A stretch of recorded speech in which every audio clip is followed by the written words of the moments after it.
জীৱনটো এটা দীৰ্ঘ যাত্ৰা, য'ত সুখ আৰু দুখ দুই একেলগে থাকে।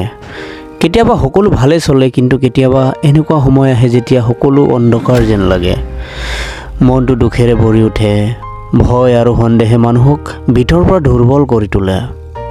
এনে সময়ত বহুতে নিজকে হেৰুৱাই পেলায়, কিন্তু সত্যটো হৈছে সেই অন্ধকাৰ সদায় নাথাকে। মানুহৰ ভিতৰত থকা আশা, সাহস আৰু বিশ্বাসেই তেওঁক পুনৰ আগবাঢ়িবলৈ শক্তি দিয়ে। মানুহৰ আটাইতকৈ ডাঙৰ শত্ৰু বাহিৰত নহয়, ভিতৰত থাকে। সেইটো হৈছে সন্দেহ। যেতিয়া মানুহে নিজৰ ওপৰত সন্দেহ কৰে, তেতিয়া তেওঁ নিজেই নিজৰ শক্তিক কম কৰি তোলে। মই নোৱাৰিম, মোৰ দ্বাৰা নহয়, এই ধৰণৰ চিন্তাই ধীৰে ধীৰে মনটো দখল কৰি পেলায়। কিন্তু সেয়া সঁচা নহয়, এইবোৰ মাথো মনৰ ভয়। যেতিয়া মানুহে সেইবোৰ সন্দেহৰ পৰা ওলাই আহি নিজৰ ওপৰত বিশ্বাস ৰাখিবলৈ শিকে বা আৰম্ভ কৰে, তেতিয়াই তেওঁ প্ৰকৃত শক্তি লাভ কৰে। বিশ্বাসেই হৈছে সফলতাৰ প্ৰথম খোজ। জীৱনত বহু সময়ত মানুহে ভুল বুজে।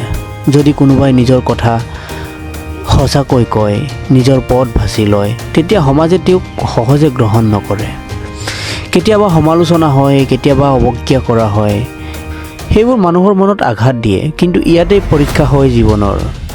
যদি মানুহে আনৰ ভয়ত নিজৰ সত্যক এৰি দিয়ে, তেন্তে তেওঁ নিজৰ সত্তাক হেৰুৱাই পেলায়। সেয়েহে সঁচাৰ পক্ষে থিয় হোৱা আৰু নিজৰ পথত অবিচল হৈ থকা অতি প্ৰয়োজনীয়। দুৰ্দশাৰ সময়ত মানুহৰ মন আটাইতকৈ বেছি দুৰ্বল হয়। সেই সময়ত হাৰি যাবলৈ মন যায়, সকলো এৰি দিবলৈ ইচ্ছা হয়। ভয় আৰু হতাশাই মানুহক আগুৰি ধৰে, কিন্তু এই সময়তে মানুহে নিজৰ ভিতৰত শক্তিক চিনিবলগীয়া হয়। প্ৰতিজন মানুহৰ ভিতৰত অসীম ক্ষমতা থাকে, কিন্তু বহুতে সেইটো অনুভৱ কৰিব নোৱাৰে। যদি মানুহে নিজৰ নেতিবাচক চিন্তাবোৰ নিয়ন্ত্ৰণ কৰিব পাৰে আৰু নিজৰ শক্তিক প্ৰয়োগ কৰিব পাৰে, তেন্তে তেওঁ যিকোনো সমস্যা অতিক্ৰম কৰিব পাৰে। সমাজে সদায় মানুহক নিজৰ দৰে বনাব খোজে। অধিক ধন, অধিক খ্যাতি, অধিক বস্তু, সেইবোৰৰ পিছত দৌৰিবলৈ উৎসাহিত কৰে। কিন্তু এই দৌৰত মানুহে প্ৰায়ে নিজৰ শান্তি হেৰুৱাই পেলায়। সৰলতা আৰু স্বাভাৱিক জীৱনৰ সৌন্দৰ্য পাহৰি যায়। প্ৰকৃত সুখ বাহিৰৰ বস্তুত নাথাকে নহয়, ই মানুহৰ ভিতৰতহে থাকে। যেতিয়া মানুহে নিজৰ জীৱন সৰল আৰু সৎভাৱে জীয়াই থাকে, তেতিয়া তেওঁ প্ৰকৃত শান্তি লাভ কৰে। সেয়েহে আনৰ চাপত নহয়, জীৱনটো নিজৰ অন্তৰৰ কথাত বিশ্বাস ৰাখি জীৱন যাপন কৰাটো অতি গুৰুত্বপূৰ্ণ। কেতিয়াবা মানুহে নিজেই নিজৰ ওপৰত সন্দেহ কৰে, মই গুৰুত্বপূৰ্ণনে?